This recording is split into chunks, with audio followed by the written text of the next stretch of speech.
Okay. It's freaking early. And surprise, Jay's coming to pick me up and take me back to Stevens Pass, which is so random. But I'm about to go sit in this coffee shop for like 20 minutes and eat breakfast and drink coffee. And then get back to trail, hopefully be on trail by 7:30.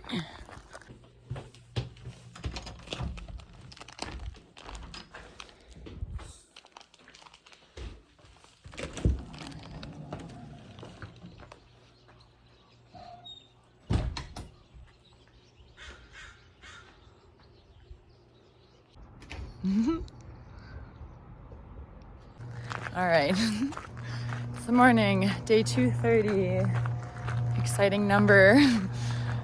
It is like 7:30, just after 7:30. Wildly, Jay's up here because of like trail days. So he actually just came and picked me up and drove me back to the trail, which is like the coolest thing because you just never know when you're gonna see him. It's so unexpected. So that was sick, and I'm back. Glad I went into town, got to recharge everything, just because now it's Monday morning. Hopefully I'll be in Stehekin Wednesday night, but if for some reason I can't make that bus and I have to go in Thursday morning, it's not the end of the world. I mean, it would really stink because I'm gonna do everything in my power to avoid that just because of the bus schedule. But also, like, when I get into Stehekin, I don't have to really worry about charging or anything. It wouldn't be a big deal. Like, if I topped a couple of things off, cool. If I can't, no big deal. So that's why I wanted to get in last night, do all that. I also did get a pretty good amount of work done, which was nice. And yeah, just hoping to go 35 to 40 miles today. The further the better, because tomorrow the first 18-ish miles of the day is like the Milk Creek area, which, as I remember, there's a couple river crossings. Not really worried about those at all because it seems like the water levels really weren't impacted much by the rain, just because it's been like a drought in Washington. And also, like, I think most people, like, the comments for river crossings are like really dramatic because everyone wants to keep their feet dry. But if you are like me and you literally don't care about keeping your feet dry, you just don't want to drown, then the river crossings aren't bad, because most of the time it's just like people going across sketchy logs to try to keep their feet dry. And I don't do that because it freaks me out. I won't do it unless I'm like really certain that I feel super comfortable and safe. Today's gonna be a good day. I'm feeling, I don't know, I'm so excited to be on the CDT. I think obviously it's not like that's gonna solve all my problems because I'm still going to have to hike so fast, but I've just been feeling so much, like my stomach is butterflies. My stomach's been like uncomfortable butterflies for days. I just can't stop thinking about trying to get there and starting to chip away at those miles. And I think it's obviously like every day that I'm out here I'm working towards getting there. So it's not like I'm exactly where I'm supposed to be. But I think being on the CDT, getting further south every day, chipping away at miles, is going to like provide a feeling of relief that I just don't feel here in Washington, even though, yes, I am also working away at those miles every day. So I do realize that whether I'm here or there, like the same point is being made, but I think it's just going to be really nice to just be out there and, yeah, feet on the ground, seeing everything, feeling the temperature, like gauging the seasons. I don't know, but I have a lot of stress about this. And like, I know a lot of people are like, you can't, take a breath, it's all going to be fine. And it is. I have a lot of confidence that it's all going to be fine. But I mean, we're talking about I have to basically do 1,500 miles in 6 weeks, which is completely doable. I know I can do that because I know I can do 500 miles in 2 weeks. And luckily, the great thing is I'm gonna do Big Sky, which I didn't do in 2024 on the CDT. Like last year on the CDT, I intentionally did every cool side quest, not maximum miles because I did 2,700. Technically, you could do 300 miles more, but there's plenty of alternates that really no one takes. There's alternates that everyone takes all the time, like the Gila because of water access. So 2,800 miles is like mentally like kind of the maximum for the CDT. This time around, I think I'm gonna do 2,300 miles or less. So we'll see. I was actually just talking to my buddy last night about routes he took on the CDT and road walks and stuff. But yeah, I mean, road walk sections, like I'll basically get through Montana, and then when you do Big Sky, you don't really do Idaho at all. So once I get through Montana, I'll have like a bunch of road walk that'll save me a lot of time and energy. I'm excited to be able to utilize that type of trail to get caught up on work and stuff too, like while I'm going.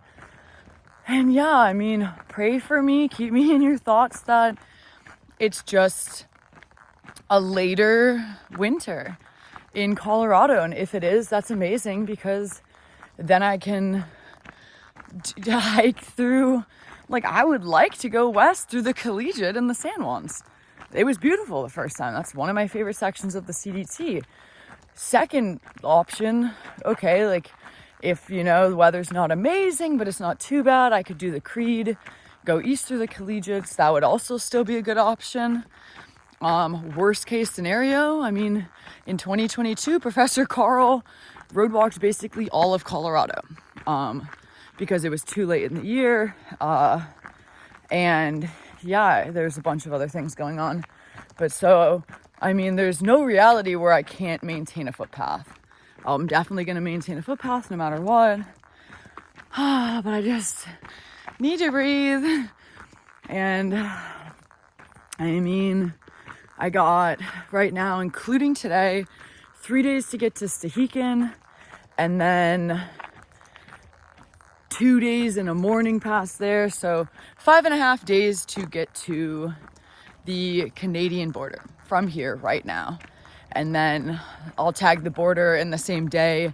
I'll go back, maybe make it to Hearts Pass, maybe get just before there. So, yeah, I mean, hopefully tag the border on August 23rd and be getting a ride from Hearts Pass to Glacier National Park on the 24th. And ideally get permits and start the CDT on the 25th. So we will see.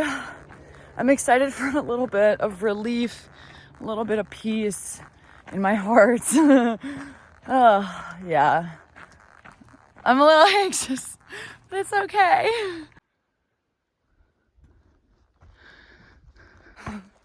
It's crazy how powerful your mind is. I just spent some time thinking dude, why are you stressed? Why am I stressing about this hike when all year, every single thing that's happened, I've been on trail for 8.5, almost 9 months, and everything that's happened, positive or negative, has been proven time and time again to be exactly what I needed, exactly when I needed it, and it's all brought me exactly where I am now. So I don't have a doubt in my mind that I'm supposed to be here and that I will get through the CDT exactly when I'm supposed to. And it's all going to be completely fine. And now, instead of feeling anxious, I feel happy and excited. And I'm excited to wrap this trail up. Yeah, and I mean, even going to the CDT with 2 weeks left of Oregon, it's it's still gonna feel like it's just the last leg of the entire adventure. And I mean, once in 5 days, when I finish this trail, I'll be moving into the 4th quarter of the calendar year Triple Crown, which is freaking crazy.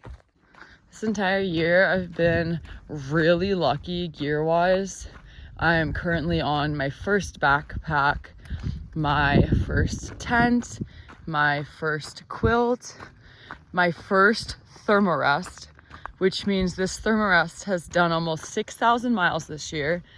The same pad did 2,700 miles last year on the CDT, and the same pad did 1,700 miles the year before across Alabama, Florida to Key West. So clearly this pad is absolutely magical, because every other one I've had, maybe you go through like 2 or 3 on a standard length through hike. And this one's coming up on like 10,000 miles. It's my sweet baby. Obviously I've gone through a bunch of pairs of shoes, less socks than you might expect. But like pretty much first everything. First sun hoodie, first all my Montbell gear is the original stuff. I did have to get a new stove, but that stove had also done the whole CDT and possibly the whole ECT. So pretty much every single thing is the original gear that I set out with this year, which is crazy. But finally, I'm just having my dad send me some stuff out. I've been I think a lot of my stress was like cumulative of just like many boxes that needed to be checked, because I currently feel light as a freaking feather and so much better. But my dad's mailing me out a new filter because mine is just so slow. I don't know why I do this and suffer so much. And guideline for my tent because mine's frayed. It's been frayed for like 2,000 miles though, and I mean, nothing's happened, but it would be really bad in a storm because it's the guideline for my vestibule, so like you wouldn't be able to keep water out of your tent. He's sending more gaiters, another dry bag for inside my backpack, my Ursack, that's what I'm going to use for bear protection in grizzly country. I was gonna buy an Adatech bag, which is a Canadian company that makes bags similar to the Ursack, but sorry, I have the hiccups. But if I bought that bag, it wouldn't come in time for me getting to Glacier. It wouldn't even come fast enough that I could like do the Glacier portion and get back to East Glacier and pick it up on the way back.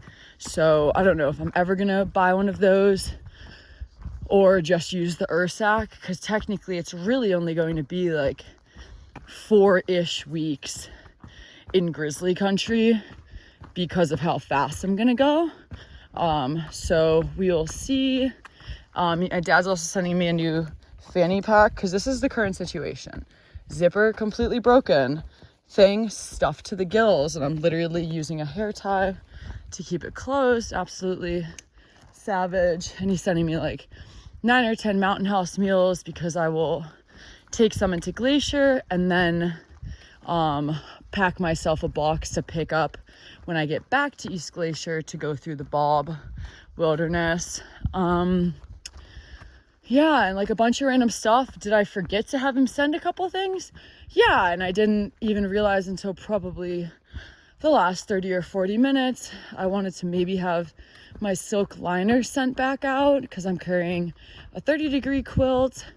And I think eventually I'll probably need to have like my legging, like pants sent out, and probably switch back from my Alpha 90 to my Alpha 120, but I guess we will just cross that bridge when we come to it. And at least a lot of those things would be pretty easy, like to pick up an extra layer in case of an emergency. We'll just have to see. I'm really hopeful that it's just going to be like it always is, pure magic. It'll be the latest winter seen on the CDT in years. Late snow, and yeah, suffering's fine. I've pretty good at suffering. It would be nice not to have to suffer too much more though, you know? That's all one can hope for. Look at this little swimming hole. My freaking gosh. Adorable. This is so random, but yesterday the hitch that I got into Skokomish, the lady was like, is it true Washington's like the hardest part of the PCT? And it's funny. Yeah, like you'd think I'd never hiked this trail before, dude. Sometimes people talk to me and I'm like not even on this planet. But I was like, oh, like do people really say that about Washington? And then I started to remember that like, yeah, there's a lot of elevation gain in Washington. And yesterday in like 38 miles, I did about 9,000 feet. Today I'm like 11.5 miles in and I've done 3,000 feet already, which it's felt like really good. Not bad at all. But I guess what they say about Washington is true. It's a lot of vert. But at this point, I'm so freaking far in for the year. You could have me climbing just about anything and I would hardly even notice. Earlier today I went by some like day hiker, section hiker people, and they gave me this cinnamon roll because the lady has been watching my videos. So if you're watching this, thank you so much. Your family was adorable and I'm so excited to eat this cinnamon roll. It's nice to meet you guys.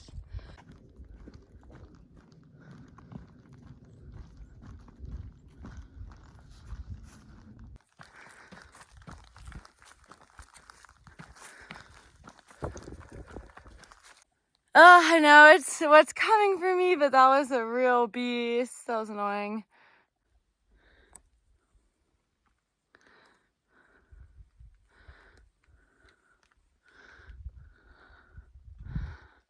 We living, boy. Woo.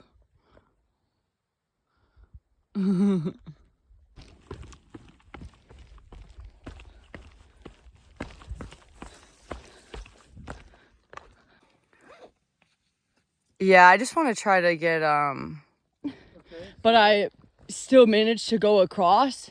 Yeah. And then by the time I got to New Hampshire, it was just like there's no way I'm gonna.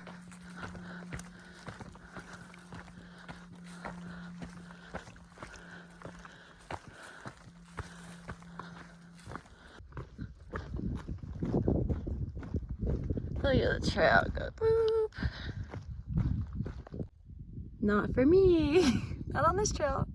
All right, later in the day update. It's like 7:15, like 33 miles in.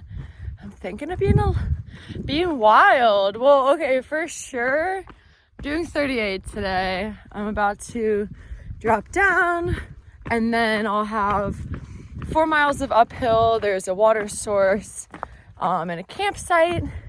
I do have to double check. I feel like the campsite's just before the water source and that's always the worst. So I might get water earlier. But yeah, that'd be a 38-mile day.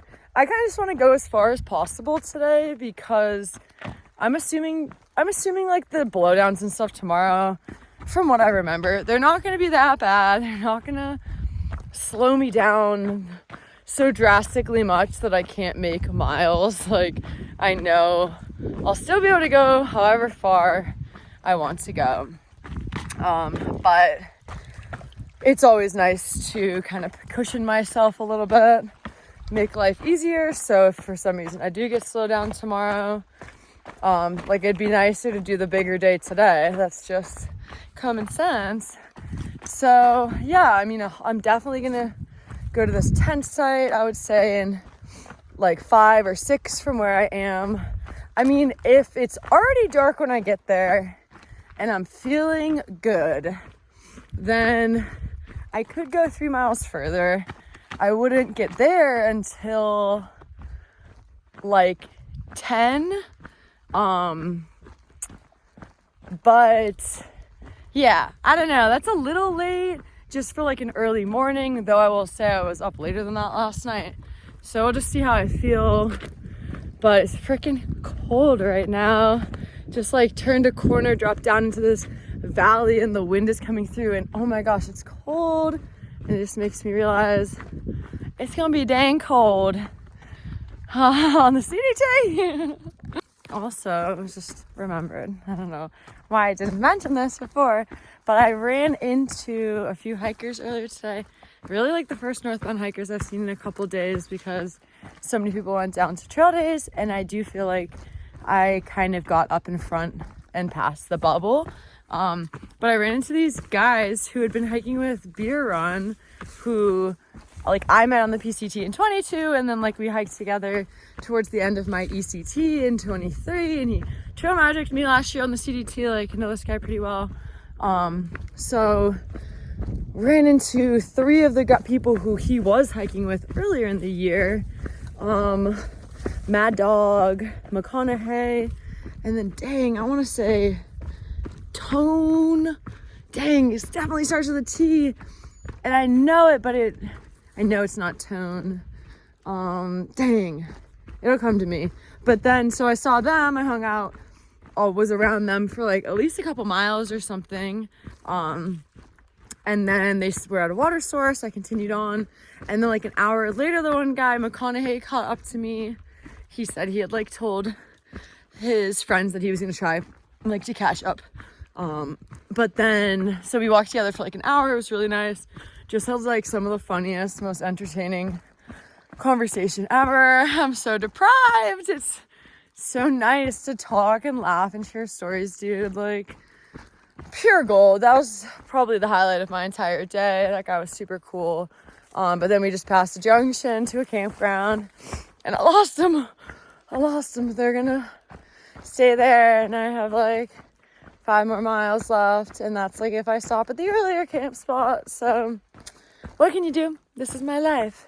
But that was a blast. We were just like sharing stories about some random, like he mentioned the name of a hiker who I know, and he had a bunch of tales, and it was super entertaining. But I loved that. That was the highlight of my day. I'm about to stop really, really quick, pull a couple snacks to like get them to be more handy, and then pretty much just hammer down for the rest of the night. Maybe check to make sure that I don't need to get water at an earlier source. But then, yeah, basically just put my head down for the next like hour 40, see if it gets me to camp and see how my mood is. My thing is, it's like, unless I'm tired, if I'm already hiking into the dark, I freaking might as well hike for an hour in the dark instead of 15 minutes in the dark. But I will get in later. But then again, it's like in 5 days, I'm gonna have a travel day, so I'll be able to catch up pretty well on sleep, maybe, or rest at least. I don't know.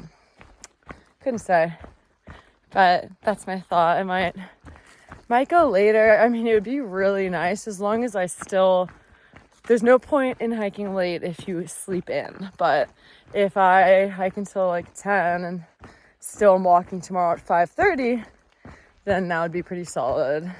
We'll see how I feel at the first place. 38 would be plenty for today, considering I was in town this morning and got picked up at like 7:15 and really wasn't hiking until like just out, like maybe closer to 7:40.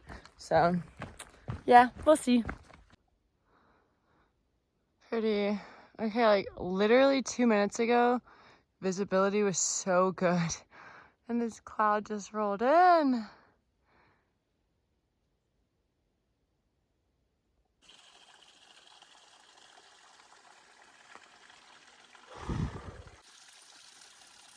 Stunning. Grabbing water and then hiking to the dock. Moments like this, I'm so glad that I'm still walking and it's 8:30. Honestly, the best place I could possibly night hike is above tree line on like a ridge. Best visibility. Yeah, I mean, I think I'll be able to go a lot longer without a headlamp. And even when I need it, it's still gonna be just way nicer than night hiking in like a forested area. This is pretty sick. Best case scenario, honestly.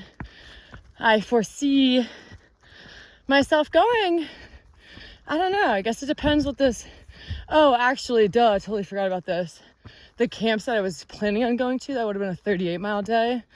That site is off trail and it's apparently pretty popular with people climbing Glacier Peak. So I don't know, people were like, lots of people snoring and 15 tents. I'm like, and a side trail? Brutal. So I don't know, I could look around there or keep going up. Someone did comment that there's some sick spots up toward the top of this climb. So we'll just see how I feel. Apparently there's a spot 0.5 before the one I was gonna go to, so it'd be like 37.5 or a little more. But it just depends. I'm feeling pretty good. Nice and comfortable in this climb. It's a little cool. Wind is gone. So, I don't know. It's so beautiful. I might just have to keep going. All right, final daylight is leaving us. So you aren't gonna be able to see me anymore. But dude, name a better way to end the day. Dark, exposed, foggy ridge. Pretty sick.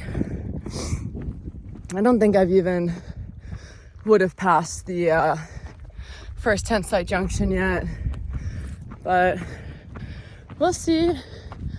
I mean, I have water, so my hope is I just find something sick. I mean, it's a teeny bit windy. I'd want like a tree, at least one tree or something, but I'm hopeful. I think this is gonna be a solid end to the day.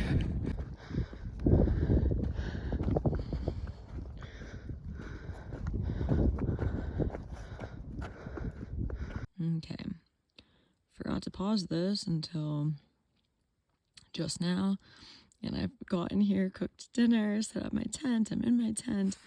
I've put everything away. About 40 miles, almost 10,000 feet of vert, baby. 9,500. Been a minute since I've gone that high, but not bad. It took so long to find this tent site, but it all worked out.